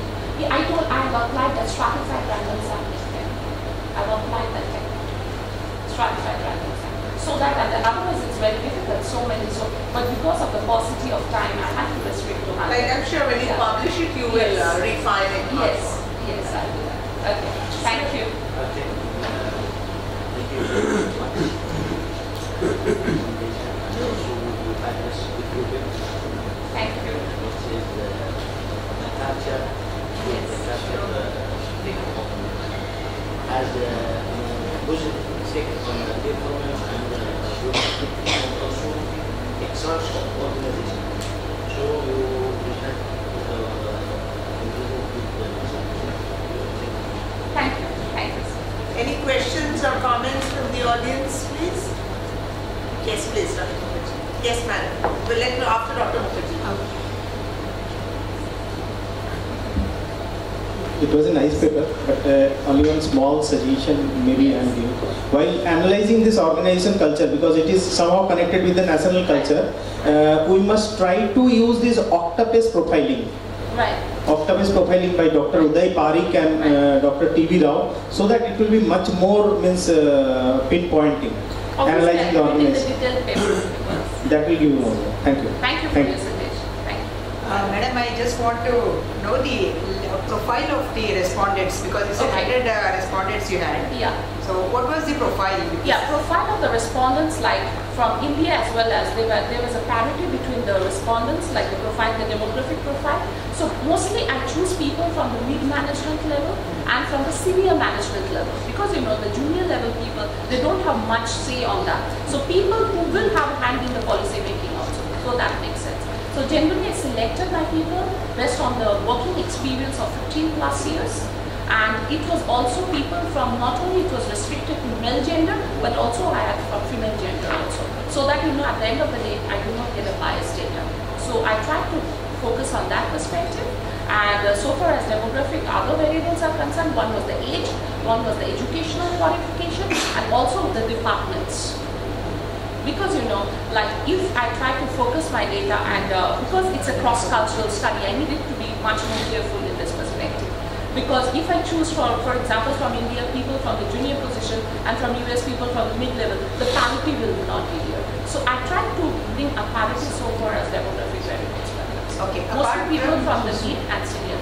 Yeah. Apart from the steps what you are taking, maybe providing special training and all, are you planning to do something based upon your study? Maybe directly related to your study, are you planning to implement where you can bridge the gap between the culture?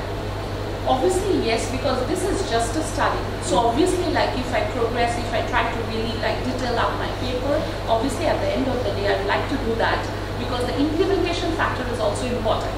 And having said and done, if this can be taken as a part of the consultancy work, like like if some policies can be designed, at least some recommendations can be given, which can be implemented in the process. So obviously my future will be. Thank you. So as I have learned from Dr. Mukherjee's session, questions after this on email, please. Okay, thank you. Thank you. So everything has a learning experience, and as chair, I definitely think I've learned it from my predecessor. Thank you so much, Dr. Thank you. Thank you. And over to the audience. May I now call upon Dr. Abhijit Ghosh to present the certificate of appreciation to the speakers. Allow me to call upon Dr. Kaushik Mukherjee on the stage, please, and also Dr. Sanjuti Goswami.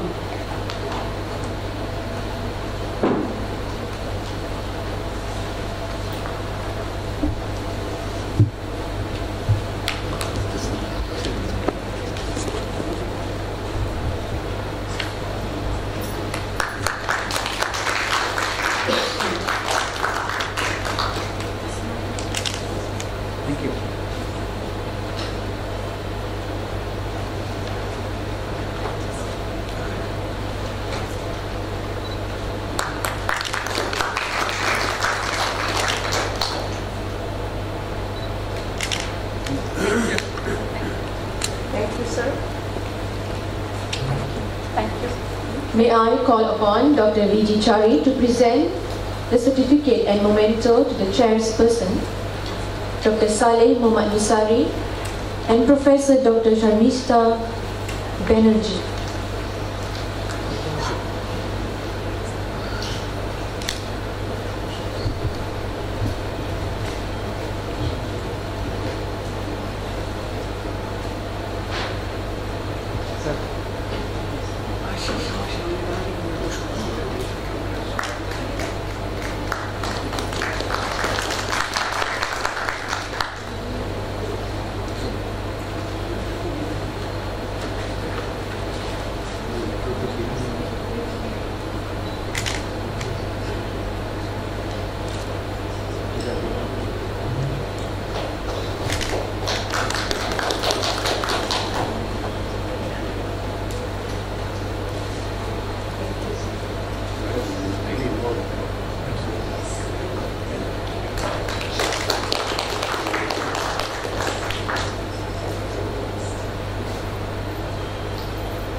Ladies and gentlemen, we are moving to session 4, the open paper session. May I call upon the chairman, Dr. Elizabeth Furio Perez, accompanied by co-chairman, Dr. Osama Isaac. Please welcome on the stage.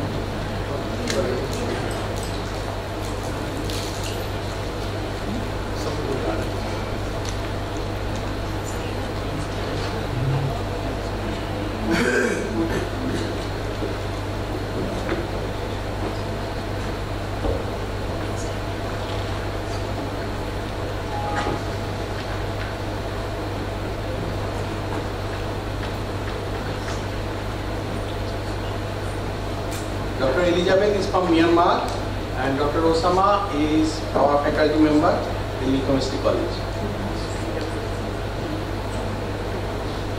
These session speakers are Dr. Syed Ahmed Salman, Mr. Mainuddin, Mr. Rohit Agarwal, Mr. Surya Prasad Timil Sinha, Mr. Hari Kumar Kakri, Dr. Tapos Rudro, Mr. Raizal Ednan and Ms. Reni from Indonesia, then Ms. Subulakshmi Ramu, and last of all Sunil Man Sakta. So we just started now, and so we have to be on time because we are very late. So I request the chairperson to finish with question answer within 8 minutes each. Yes, there are like 7 or 8 applications left, and given the limited time, we will help you manage your time. Set the timer to 10 minutes maximum. The first presenter, let us welcome Dr. Syed Ahmed Salman from Malaysia.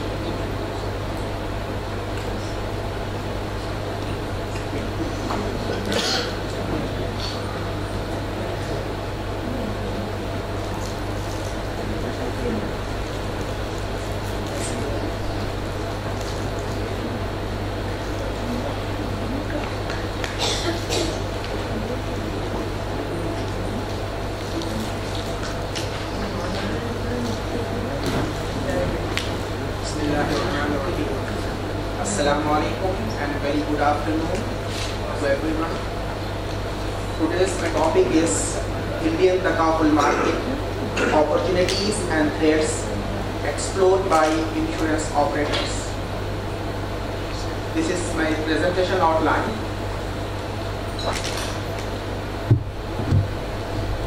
the concept of insurance in India is not a new phenomenon.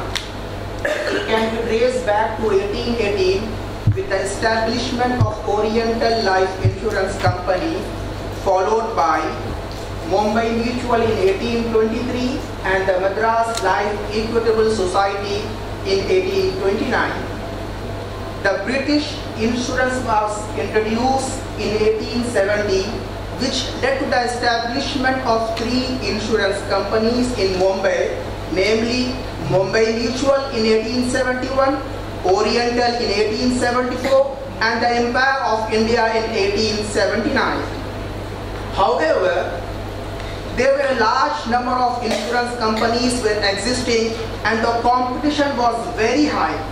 On the other hand, there were also allegations of unfair trade in insurance sector. That is why the Indian government decided on 19 January in 1956 an ordinance was issued to nationalize the insurance sector. And insurance sector was nationalized due to unethical practices of insurance sector. And in 1990, again the insurance sector was privatized. According to Insurance Regulatory Development Authority of India, until now there are unethical issues are existing. According to this is IRDA report since 2009 until now 2018. And 2019 report did not issue until now. That is why we don't know there are unethical issues or not. That is why, because we do not want insurance. So what is the alternative of insurance? That is Takaful. Takaful is an ethical insurance based on mutual cooperation, brotherhood, solidarity. Why we need Takaful in India? That is the basic and important question. The first thing is limited engagement of life insurance by Indians, especially Muslims. They do not want to buy insurance, whether it is life insurance or whether it is general insurance or medical insurance or health insurance. They think that insurance is prohibited in their religion. That is why they don't want to take insurance policy. The second important fact is insurance practices in India. Until now, the practices of insurance are unethical practices. The third important fact is rapid growth of the Takaful industry, not only in Muslim countries. If you see in Singapore, Thailand, Australia, New Zealand, and so on, they are growing up in the Takaful industry. The fourth and important fact is Securities and Exchange Board of India have already introduced AIF regulations. So why we not introduce regulations on the Takaful? In 2015, State Bank of India wanted to introduce Sharia mutual funds because unnecessary delays and untold reasons they have delayed the policy. They did not introduce Sharia mutual funds, and the cancellation is only on 31st of December. Public were thinking that it is going to be launched on 1st of January, but because of untold reason it is delayed. The fifth and the unique nature is Takaful. Takaful is based on cooperation. Takaful is based on risk sharing. Takaful is based on mutual brotherhood. Takaful is not for risk transferring. In insurance, we transfer the risk, but in Takaful, we share the risk. And the sixth important feature is Re-Takaful companies. In India, we have General Insurance Corporation, and the General Insurance Corporation have Re-Takaful in Malaysia, have Re-Takaful in Saudi Arabia, have Re-Takaful in Australia, have Re-Takaful in New Zealand. Why we don't have Re-Takaful and Re-Takaful in India? That is the basic problem statement. Until now, there are unethical issues that are existing and limited engagement of life insurance by Muslims and non-Muslims.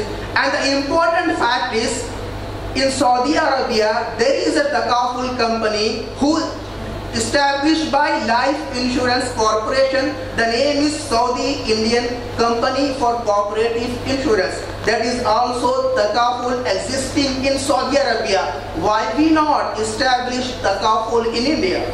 The objective of this research is to know the insurance operators' advantages and disadvantages towards the viability of Takaful in India. And I have studied 6 religions: Hinduism, Sikhism, Buddhism, Christianity and Judaism. In their religion, interest, uncertainty and gambling are prohibited. I am just showing the literature review. The main research gap is until now there is no study existing on insurance operators who told about Takaful, and there is very limited empirical study existing from the public side. Research methodology, I have employed qualitative research. I have taken the interview from insurance operators. In India, we have 54 insurance companies. Out of 54, I have taken interview from 29 insurance companies, and I employed non-probability sampling because I was focusing only on insurance operators. The data collection method is through interview, and I did thematic analysis. From the thematic analysis, the basic and important factors insurance operators say that Indian population, whether it is Muslim population or non-Muslim population, the second highest populated country is India after China, and after Indonesia is India according to Muslim population. And economic development, if Takaful will be established, definitely there will be economic development. And the third is international experience, like LIC and GIC. GIC have free Takaful in Malaysia, and New Zealand and Australia, they have already international experiences. And the fourth one is education. Indians are educating themselves, and they know what is ethics and what is ethical insurance. That is why they want ethical insurance rather than non-ethical insurance. And we have existing of Sharia-approved companies in India. More than 1,000 existing are Sharia-approved companies in India. And the threats are regulatory and legal framework, political interest. Politicians doesn't want to establish Takaful because of their interest. Everyone knows this fact. And huge competition. If Takaful will be established, there is a insurance companies and Takaful companies. Among them, there will be a huge competition and various opinions of Takaful, especially from the Muslim groups, and limited support from the other Islamic financial markets. How to overcome these threats? Suggestions. Regulatory framework, we have to tell regulators to that Takaful is an ethical insurance. It is a risk sharing concept, not risk transferring concept. We need political support. Without political support, we cannot introduce and establish Takaful in India. And there are some suggestions to harmonize Muslim religious group, and we need support from other financial institutions such as Islamic financial institutions. Summary, it can be told that Takaful is viable because of education, because of Muslim population, and because of international experience and Sharia-approved companies.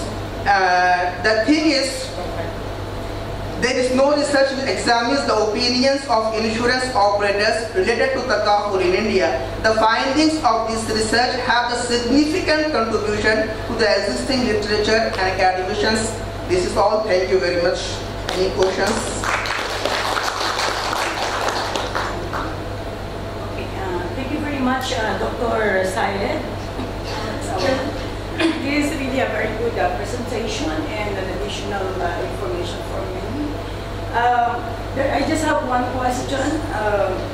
I know that the organization has a very noble objective to fill the gap between the users of fund and those who need funds.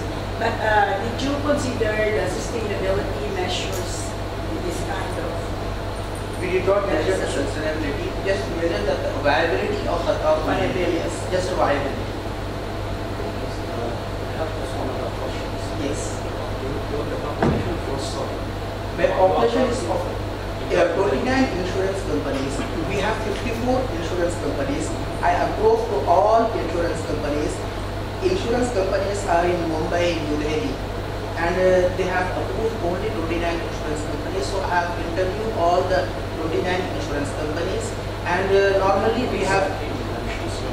Yes. Who exactly contribute in the insurance? Manager. Managers. What's their background? Their background on insurance. They are regional managers. I need the background regarding religion. Religion. They are 90% non-Muslims. 90% non-Muslims. Yes. Think about that. And one of the companies said that out of 100%, only 7% Muslims are taking policy from his company. If you want to apply this in a Muslim country, it's okay to take the population 90% from Muslims. Yes. But if you want to apply this in a majority non-Muslims, you need your population to focus on non-Muslims. Yes. Okay? Yes. Not just increasing the number. Yeah. Now just for open the questions. The audience. Any questions from the floor? Any questions? Okay. So thank you very much.